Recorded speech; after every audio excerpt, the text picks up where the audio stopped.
মহন্ত মোৰ ঘৰ নগাঁও চামগুৰিত হয়।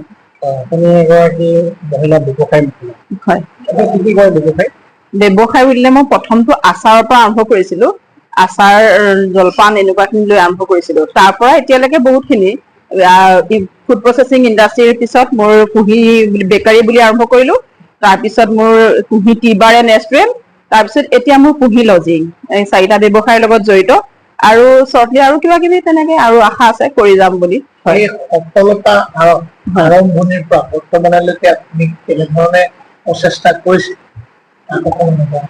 বহুত কষ্ট কৰিছো আৰু বহুত মানুহৰ সহায় পাইছো, বহুতৰ আমাৰ অসমৰ ৰাইজৰ চাপৰ্ট পাইছো। মোৰ প্ৰথম ইনকম আছিল 30 টকা। মই যিটো মই পাহৰা নাই আজিলৈকে, মোৰ মনত আছে। মই 30 টকা প্ৰথম ব্যৱসায় আৰম্ভ কৰিছো, 30 টকা চেল কৰি। প্ৰথম মোৰ ব্যৱসায় ইনভেষ্টমেণ্ট আছিলে মোৰ 1200 টকাৰ মেচিনেৰী আৰু 200 টকা মোৰ ৰ মেটেৰিয়েলছত। আৰু তেতিয়াৰ পৰা এতিয়ালৈকে মই জিৰ'ৰ পৰা মই আজি এইখিনি পৰ্যায় পাইছোহি। আৰু ইয়াতে আমাৰ মিডিয়া খিনিতো আছেই জড়িত হৈ, বহুতখিনি আপোনালোকৰ চাপৰ্ট মই পাইছো। আৰু অসমৰ ৰাইজৰ লগতে মোৰ গোটেই দেশ বিদেশৰ গোটেই মানুহখিনি আহি আছে, পাই আছো সেইখিনি মানুহক। গতিকে মই নিজকে মানে বহুত ভাগ্যৱান বুলি ভাবো।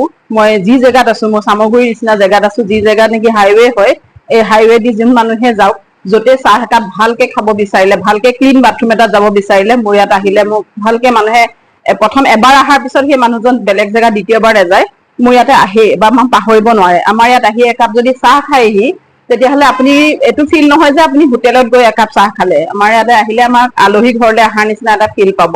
আমি চাহৰ লগত আমি অসমীয়া বস্তুখিনি কেনেকে প্ৰমোচন কৰিব পাৰো, যিকিনো আমাৰ অসমতে সোণ আছে, আমি তাকে উলিয়াব জানিব লাগিব। গতিকে আমাৰ অসমীয়া বস্তুবিলাক ইমান হেল্ডি হয়, আমাৰ ট্ৰেডিচনেল বস্তুবোৰ জলপান চলপান এইখিনি আমাৰ য়ং জেনেৰেশ্যনক বহুত মই গৌৰৱে কওঁ যে আমাৰ য়ং জেনেৰেশ্যনে আমাৰ জাংক ফুডতকে আমাৰ জলপানক আদৰি লৈছে। সেইটো বৰ ভাল লগা, মোৰ কাৰণে এটা খুব ভাল লগা বিষয়।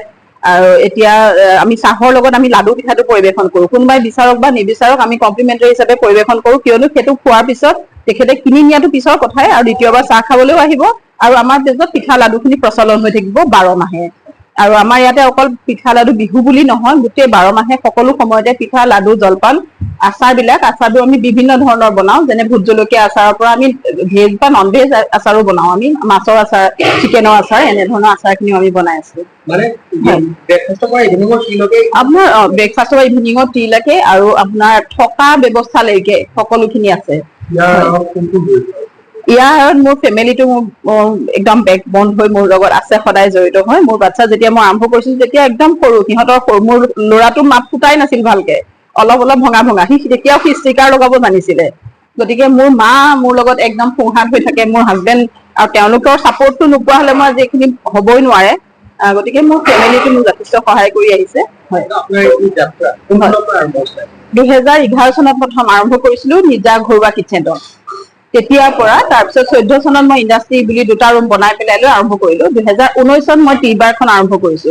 মানে ষ্টেপ বাই ষ্টেপ বহুত একদম ঘৰুৱা কেৰাহীটোৰ পৰা বহুত বেছি আচাৰো, কিজানি নহয় 2-3 কিলো আচাৰ প্ৰথম আৰম্ভ কৰিছো বনোৱা। তেনেকুৱাৰ পৰা আজিলৈকে বহুত এটা দীঘলীয়া জাৰ্ণি, আৰু যিটো সপোন ময়ো দেখা নাছিলো, এইটো মই মোৰ কষ্ট কৰি গৈ আছো আৰু ভগৱানে মোক সফলতা দি আছে। তেনেকে ভৱিষ্যত প্ৰজন্মলৈ মানে মই কওঁ যে কোনো মানুহৰ গাত একো গুণ নথকাকে নাথাকে, সকলো গাতে এটা গুণ থাকে।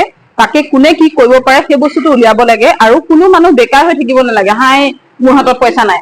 আপুনি দুখীয়া হৈ জন্ম হোৱাটো ডাঙৰ কথা নহয়। মই যি সময়ত আছিলো মোৰ হাতত 10 টকা এটাও প্ৰব্লেম আছিলে, কিন্তু সেইটো লৈ পেলাই মই হাই কৰি থাকিলে নহব। আৰু দুখীয়া হৈ মৃত্যু হোৱা সময়ত যদি আপুনি দুখীয়া হৈ থাকে, সেইটোহে বহুত বেয়া কথা।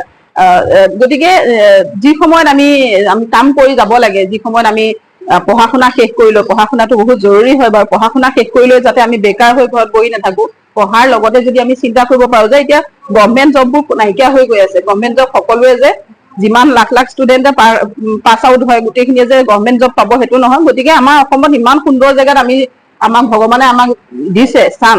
গতিকে আমি আমাৰ জেগাখিনি, আমাৰ যদি নৰসিংহ পাত জংঘলত পৰি থকা, ভেবেলী লতা জংঘলত পৰি থকা, এইবিলাক লৈ আমাৰ হালধি ইমান ভাল, আমাৰ সৰিয়হ তেলটো ইমান ভাল, আমাৰ কোনটো বস্তু বেয়া?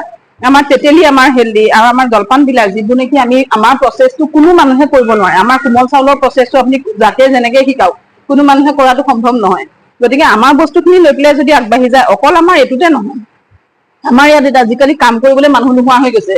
কিয় আমি বেলেগৰ ওপৰত নিৰ্ভৰ কৰিব লাগে? আমি যদি প্লাম্বাৰ শিকো, আমি যদি কিবা কৰো, গতিকে আমি সকলোৱে সকলো কাম কৰিবলৈ কাৰণে আমি আগবাঢ়ি আহিব লাগে। মুঠতে নিজে সকলো স্বনিৰ্ভৰশীল হ'ব লাগে। আৰু এজনী ছোৱালী বুলিলে ছোৱালীজনী বিয়া দিব লাগিব সেইটো চিন্তা নকৰি ছোৱালীজনীয়ে কেনেকে কৰ্ম কৰি নিজকে ষ্ট্ৰেংথ দিব পাৰিব, আৰু যেতিয়া নিজে নিৰ্ভৰশীল হ'ব নহয়, আনে কোনেও দুৰ্বল কৰিব নোৱাৰে। এগৰাকী ছোৱালী গৈ পেলাই যে এই নিৰ্যাতিতা আমুক তামুক, আচলতে এইবোৰ নিজৰ ওপৰতহে ভয়, নিজৰ ওপৰতহে ভুল। যদি মই নিৰ্যাতন হবলৈ নিদিওঁ, মই যদি নিজে স্বাৱলম্বী হওঁ, মই যদি কাৰো ওপৰত নিৰ্ভৰ হবলগীয়া নহয়, কাৰো যদি আশ্ৰয় লবলগীয়া নহয়, মোৰ কোনে কি কৰিব? গতিকে নিজে নিজে এগৰাকী মহিলা হওক বা পুৰুষে হওক সকলো মুঠত স্বাৱলম্বী হ'ব লাগে, মই সেইটোৱে কওঁ। আৰু যেতিয়া আমাৰ খালী দিমাগ শয়তান ঘৰ, গতিকে খালী দিমাগ হৈ থকাতকে চবৰে যদি ভাল কনষ্ট্ৰাকটিভ চিন্তা এটা যদি থাকে, যদি কিবা কাম কৰিবলৈ যদি চিন্তা কৰা থাকে, তেতিয়াহ'লে বেয়া চিন্তাবোৰ নাহে, আমাৰ সমাজৰ পৰা বেয়াবোৰ চব দূৰ হৈ যাব। ইয়াত কি কি পোৱা যায়? আমাৰ ইয়াতে 50 বিধ চাহ সেইখিনিতো আছে, লগতে আমাৰ কোমল চাউল, চিৰা, সান্দহ, হুৰুম, চিৰা, দৈ, কোমল চাউল এইবিলাক আমাৰ খাবৰ কাৰণে আমাৰ ব্যৱস্থা আছে। আৰু ব্ৰেকফাষ্ট, লাঞ্চ, ব্ৰেকফাষ্টত আপুনি জলপানো পাব পাৰে, বিচাৰে জলপান পাব, পোহা বিচাৰিলে পোহা পাব, আপুনি যদি বোলে ৰুটি পুৰি যেনেকুৱা ধৰণে বিচাৰে সেই ধৰণে আমি দিবৰ কাৰণে আমি প্ৰস্তুত আছো। আৰু দুপৰীয়া লাঞ্চটো আপুনি আমাৰ অসমীয়া থালিখন যিখন আমি সুন্দৰকে পৰিৱেশন কৰো, আমাৰ একদম থলুৱা বস্তুৰে আমি পৰিৱেশন কৰো, একদম যেনেকে আমি এতিয়া চয়াবিন দি পেলাই এটা মিক্স ভাজি কৰাটো আমি নিবিচাৰো, আমাৰ একদম থলুৱা আমি যেনেধৰণে কৰিব লাগে, আমি চব মিক্স কৰি পেলাই থলুৱা ভাজি বা শুকান ভাজি বা ঢেকীয়া, কচু এই ধৰণে আমি যাতে মানুহে আজিকালি খাবলৈ ঘৰত কৰিবলৈ সকলো মানে পুৰুষ আৰু মহিলা দুয়োজন যিহেতু কৰ্মৰত হয়, গতিকে ঢেকীয়া শাক, ঢেকীয়া এনেধৰণৰ কচু খাবলৈ, যেতিয়া আমাৰ ইয়ালৈ আহে ভাত সাজ খাই নহয় মানুহজনে, যেনে তেনে হলেও ভাত সাজ খাবলৈ মানুহৰ আহে।